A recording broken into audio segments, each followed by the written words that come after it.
ආයුබෝවන් කියලා පිළිගන්නවා සියලුම දෙනාම මගේ YouTube channel එකට friends welcome ගන්නවා.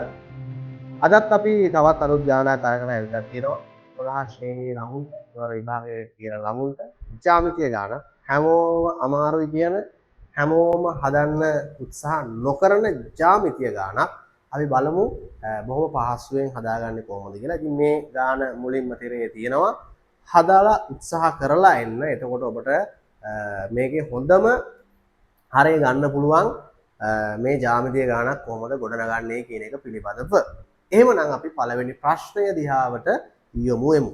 මේකේ පළවෙනි ප්‍රශ්නය අපෙන් අහනවා CE සමානයි DE රේඛා ඛණ්ඩ සමාන වීමට CE සහ DE මෙන්න CE කියන කෑල්ල මෙන්න DE මේක කියනවා O කේන්ද්‍රය කියන්නේ AB විස්කම්භයක් වේ කියලා කියනවා. මේක එහෙනම් ගන්න තියෙන පළවෙනිම කාරණාව තමයි පුතා මෙන්න මේ කෑල්ල විතරක් ඔයාලා හොඳට බලන්න. ඔයාලට පේනවා මෙන්න මෙහෙම විස්කම්භය පොඩක් අනිත් පැත්ත හරවලා යන්නේ. මෙන්න මෙහෙම තමයි මේක අනිත් පැත්ත හරවලා යන්නොත් තියෙනවා. ඔයාලට පේනවද මෙන්න මෙතන ඔන්න ඔහම 93ක් තියෙනවා. එහෙනම් මේ ප්‍රමේය මොකක්ද? මේ ප්‍රමේය තමයි මොකක්ද? කේන්ද්‍රයේ සිට ජායට අඳින ලම්බකයෙන් ජාය සමච්ඡේද වේ. එහෙනම් අපි ඒකේ හේතුව විදිහට ලියන්නයි තියෙන්නේ. මෙන්න මෙහෙම කෙටියෙන් අපි ලියමු. කේන්ද්‍රයේ සිට ජායට අඳිනු ලබන ලම්බකයෙන් ජාය සමච්ඡේද වේ කියන එක තමයි පළවෙනි ප්‍රශ්නය විදිහට තියෙන ප්‍රශ්නයට අපිට පිළිතුරු ලෙස ගන්න පුළුවන් වෙන්නේ. හොඳයි. අපි යන් එහෙනම් දෙවෙනි ප්‍රශ්නයට අපි යනවා දෙවෙනි ප්‍රශ්නයට. right අපි අහන දෙවෙනි ප්‍රශ්නේ තමයි CBA අංශක 40ක් නම් CBA අංශක 40ක් නම් CBA අංශක 40ක් නම් CBA අංශක 40ක් නම් BCD හි අගය සොයන්න. BCD ඒ කියන්නේ මෙන්න මේ කෝණයේ අගය තමයි අහන්නේ. ඉතින් ඉතා පහසු ප්‍රශ්නයක්. මේක වෙන් කරලා ගත්තොත් ඔයාලට පේනවා මේක ත්‍රිකෝණයක්. මම මෙහෙම ගන්නවා වෙන් කරලා හොඳට බලා ගන්න. 40යි මම මේ මෙයාව වෙන් කරලා ගත්තේ. 40යි මෙයා 90යි. ඉතින් මේ ත්‍රිකෝණයක් BCD කියන්නේ මෙන්න මේ කෝණය. එහෙනම් ත්‍රිකෝණයක අභ්‍යන්තර කෝණවලගේ අංශක 180යි. එහෙනම් BCD ධන 90 ධන 40 සමානයි අංශක 180යි. BCD ධන 130 සමානයි අංශක 180යි. එහෙනම් BCD සමානයි අංශක 180 ඍණ 130යි. BCD සමානයි අංශක 50යි කියලා අපිට පිළිතුර ලැබෙනවා. ඉතින් බොහොම සරල ප්‍රශ්නයක්. මේවා වෙන්වෙන් වශයෙන් දකින්න පුරුදු වුණොත් තමයි අපිට ගන්න බොහොම පහසුවෙන් හදාගන්න පුළුවන් වෙන්නේ ජ්‍යාමිතිය. එහෙනම් ඔන්න දෙවෙනි ප්‍රශ්නෙට අපි පිළිතුර මේ විදිහට හොයාගත්තා. එහෙනම් අපි යනවා ඊළඟට තිබුණු ප්‍රශ්නය තුන්වෙනි ප්‍රශ්නය. right තුන්වෙනි ප්‍රශ්නය. තුන්වෙනි ප්‍රශ්නේ තියෙනවා CBD AB මගින් සමච්ඡේද වන බව. CBD AB මගින්. එහෙනම් මේ කියන්නේ මෙන්න මේ කෝණ දෙක 40 40 වුණොතින් කෝණ සමච්ඡේදකයක් කියන්නේ කෝණයක් සමාන කොටස් දෙකකට බෙදෙනවා කියන එක. එහෙනම් කෝණ සමච්ඡේදක වෙනවා නම් මේ දෙන්න සමාන වෙන්න ඕන. සමාන වෙනවාද කියලා පෙන්වුවා නම් සමානයි කියලා පෙන්වුවා නම් අපිට පුළුවන් මෙයා සමච්ඡේදකයක් වන බව පෙන්වන්න. එහෙනම් දැන් අපි ඔන්න ඔය කාරණාව තමයි මෙතනදී හදාගන්න යන්න ඕනේ. right මේ බලන්නකෝ. හොඳට බැලුවොත් අපිට පේනවා දැන් මේක අපි හොයාගත්ත කීයද? අංශක 50යි.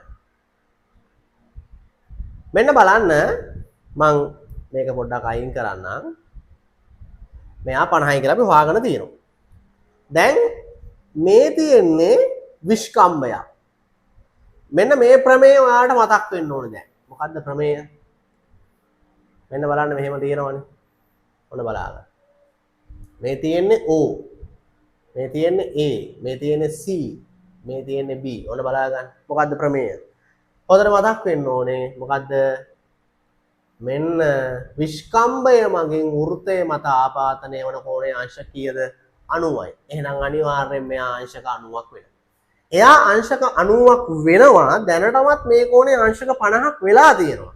එහෙනම් මෙන්න මේ ඉතුරු කෝණය අංශක කීයක් වෙනවද? අංශක 40ක් වෙනවා. හරිනේ. ඒ වගේම මොන්න බලන්න තව කතාවක් ඔයාට මේක ඇතුලේ පේන්න ඕනේ. මොකද්ද පේන්නේ කියලා බලන්න. මෙන්න මේක පේනවද?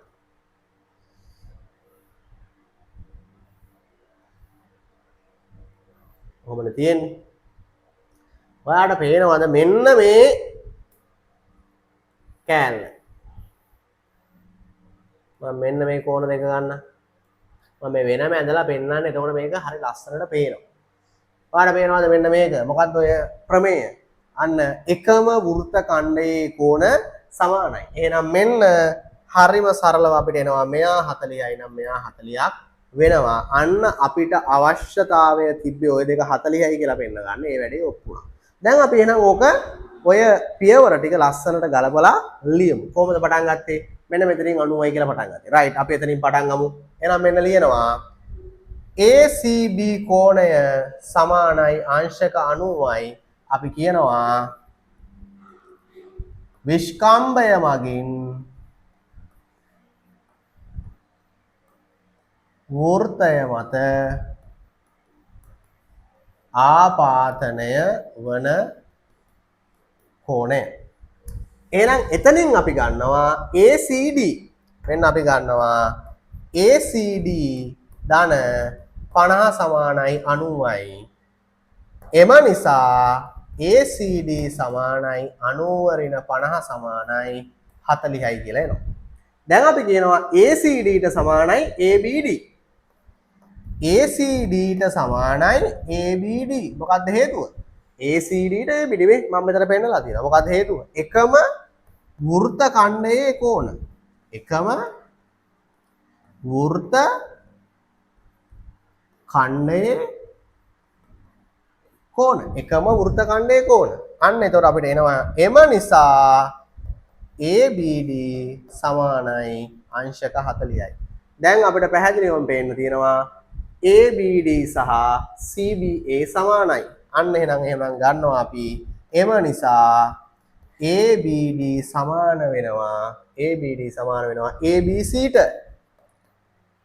ABC ට එම නිසා AB CBD වල සමච්ඡේදකයයි. AB යනු CBD වල සමච්ඡේදකය වේ. ඔන්න එහෙනම් අපි ඒ ප්‍රශ්නෙටත් උත්තරය බොහොම නිවැරදිව බොහොම ලස්සනට ගොඩ නැගුවා. එකින් එක කාරණා වෙනම මම මෙතන අරන් පෙන්නුවා. එහෙනම් ඔයාලට දැන් ওই ටික හොඳට බලන්න පුළුවන් මේක ඇතුලේ. මම මේ වෙනම මේ ප්‍රමේයයන් ටික පෙන්නුවේ එකයි. එතකොට වඩා නිවැරදිව ඔයාට මේක පේන නිසා. ඊළඟ එක ACE ත්‍රිකෝණය සහ BED ත්‍රිකෝණ සමකෝණී බව පෙන්වන්න. right. මම යනවා එහෙනම් A කොටසට. right. ACE BED. ACE BCD. මම වෙන මේ ත්‍රිකෝණ දෙක වෙනම පෙන්න ගන්නම්. එතකොට ලේසි. ACE කියන්නේ මෙයා. අනික් කෙනා BED. BED කියන්නේ මෙයා.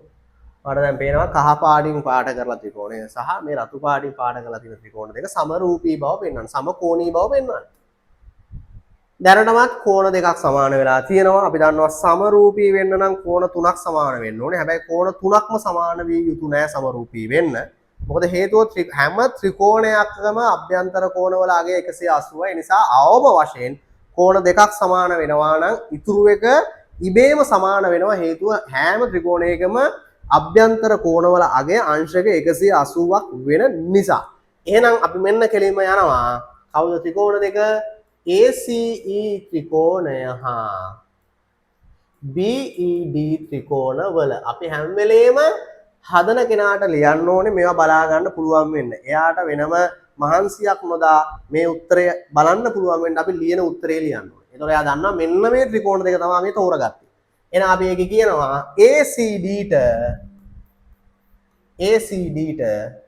ACE ගමුකෝ. ඒක ත්‍රිකෝණයන්නේ. ACE ට සමාන වෙනවා EBD. හේතුව මේක අපි කලින් සාධනය කරගත්ත කලින් ගානේදී සාධිතයි. ඒ වගේම AEC ට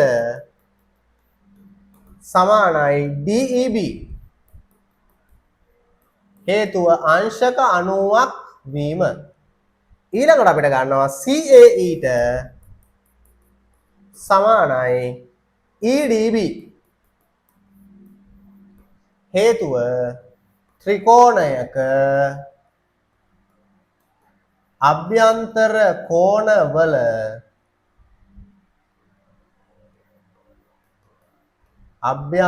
කෝණවල එකතුව අංශක 180ක් වීම කියන හේතුව. එම නිසා ACE ත්‍රිකෝණය හා BED ත්‍රිකෝණ සමරූපී එහෙම නැත්නම් සමකෝණී වේ. ඔන්න බොහොම පැහැදිලිව බොහොම ලස්සනට අපි මේ ත්‍රිකෝණ දෙක සමරූපී වන බව පෙන්වුවා. ඔන්න අපේ 4 වෙනි ප්‍රශ්නයට උත්තරේ ලැබුණා. මෙන්න අපේ අවසාන ප්‍රශ්නය CE 6යි නම් CE 6යි මෙන්න මෙයා 6යි කියලා කියනවා. CE 6යි නම්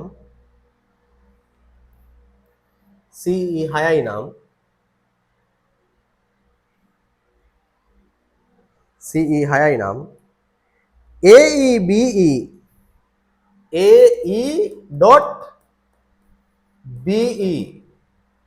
AE.BE සමානයි 36ක් බව. 36ක් බව පෙන්වන්න දී. right. දැන් අපි දන්නවා මෙන්න මේ දෙන්න සමානයිනේ. අපි ඒක කලින්ම ඔප්පු කරගත්ත කාරණා. මෙයා 6යි නම් මෙයාත් 6යි. මොකද අපි ඒක පළවෙනි ප්‍රශ්නයේදීම ඔප්පු කරගත්තා. දැන් අපිට මේ කලින් ප්‍රශ්නේ දීලා තියෙනවා මෙන්න මේ දෙන සමරූපී බව පෙන්වන්න. දැන් අපි දැනගන්න ඕනේ නේද? ගොනා හැරෙන්නේ පොල් පැලේ කන්නයි කියන එක අපිට තේරෙන්න ඕනේ. මොකද 4 වෙනි ප්‍රශ්නේ දීලා ඉවරලා 5 වෙනි ප්‍රශ්නේ අහනවා කියන්නේම එහෙනම් 4 වෙනි ප්‍රශ්නේ අනුසාරයෙන් තමයි අපිට මේ 5 වෙනි ප්‍රශ්නේ ගොඩනගන්න තියෙන්නේ. ඒක චුට්ටක් අපි තේරුම් ගන්න ඕනේ. එහෙනම් දැන් හිතා ගන්න සමරූපී ත්‍රිකෝණ එනවත් එක්කම එහෙනම් සමරූපී ත්‍රිකෝණ හා සම්බන්ධ ප්‍රමේයයක් එන්න ඕනේ. මොකක්ද මේ ප්‍රමේය? දැන් අපි සමාන කෝණ ලකුණු කරගෙන තියෙන්නේ මේ 90 90 40 40 නම් මේ දෙන්නත් ඕන නම් මම වෙන පාඩකින් පාඩ කරගන්නම්. මේ දෙන්නත් සමාන වුණා. දැන් එහෙනම් අපි ප්‍රමේය ලියමු. මොකද්ද ප්‍රමේය? සමරූපී ත්‍රිකෝණවල අනුරූප පාද අතර අනුපාතයන් සමානයි. එහෙනම් මෙන්න ලියනවා එකක් AC. AC කියන්නේ මෙන්න මේ පාඩ කරලා තියෙන එකයි 40යි. එහෙනම් මෙතනත් එහෙනම් මේ පාඩ කරපු එකයි 40යි කියන්නේ DB. සමානයි. AC DB.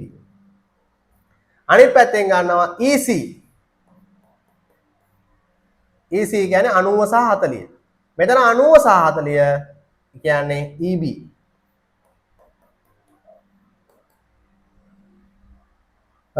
AC හරි EC හරි අනිත් කෙනා AE. AE කියන්නේ මේ පාඩ කරපු කෙනා 90යි.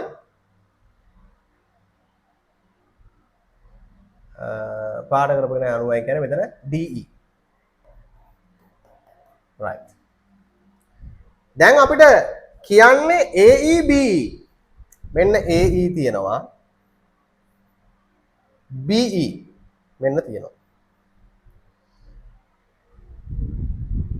ගුණිතය EC මෙන්න EC 6යි මෙන්න DE 6යි. එහෙනම් මෙයාව මම අයින් කරලා මෙන්න මේ අනුපාතයට තියෙන පාද ටික ආදේශ කරනවා. මෙන්න EC හරස් ගුණිතය වරක් DE සමානයි EB වරක් AE. හරිනේ AEB ඕනම් මේක අපි BE කියලාම හදාගමුකෝ. එතකොට තව ටිකක් පැහැදිලිව පේනවනේ මේක EB නැතුව BE කියලාම දාගමු. හරිනේ. දැන් මෙන්න EC වල දිග තියෙනවා කීයද? 6යි. එහෙනම් මෙතෙන්ට ආදේශ කරනවා 6 වරක්. DE වල දිග තියෙනවා 6යි. මෙන්න එහෙනම් එනවා AE.B. ඒ කියන්නේ AE වරක් කියන එක ඩොට් එකෙන් කියන්නේ. එහෙනම් අන්න අපිට උත්තරේ ලැබෙනවා AE.BE සමානයි 6 වරක් 6 36යි කියලා පිළිතුර ලැබෙනවා. අන්න එහෙනම් සමරූපී ත්‍රිකෝණ භාවිතා කරලා ඒකේ ප්‍රමේය භාවිතා කරලා පස්වෙනි ප්‍රශ්නය සඳහා පිළිතුරක් අපි ගොඩ නැගුවා. එහෙනම් ඔන්න ජ්‍යාමිතිය ගානක් සම්පූර්ණයෙන්ම අපි හදුවා.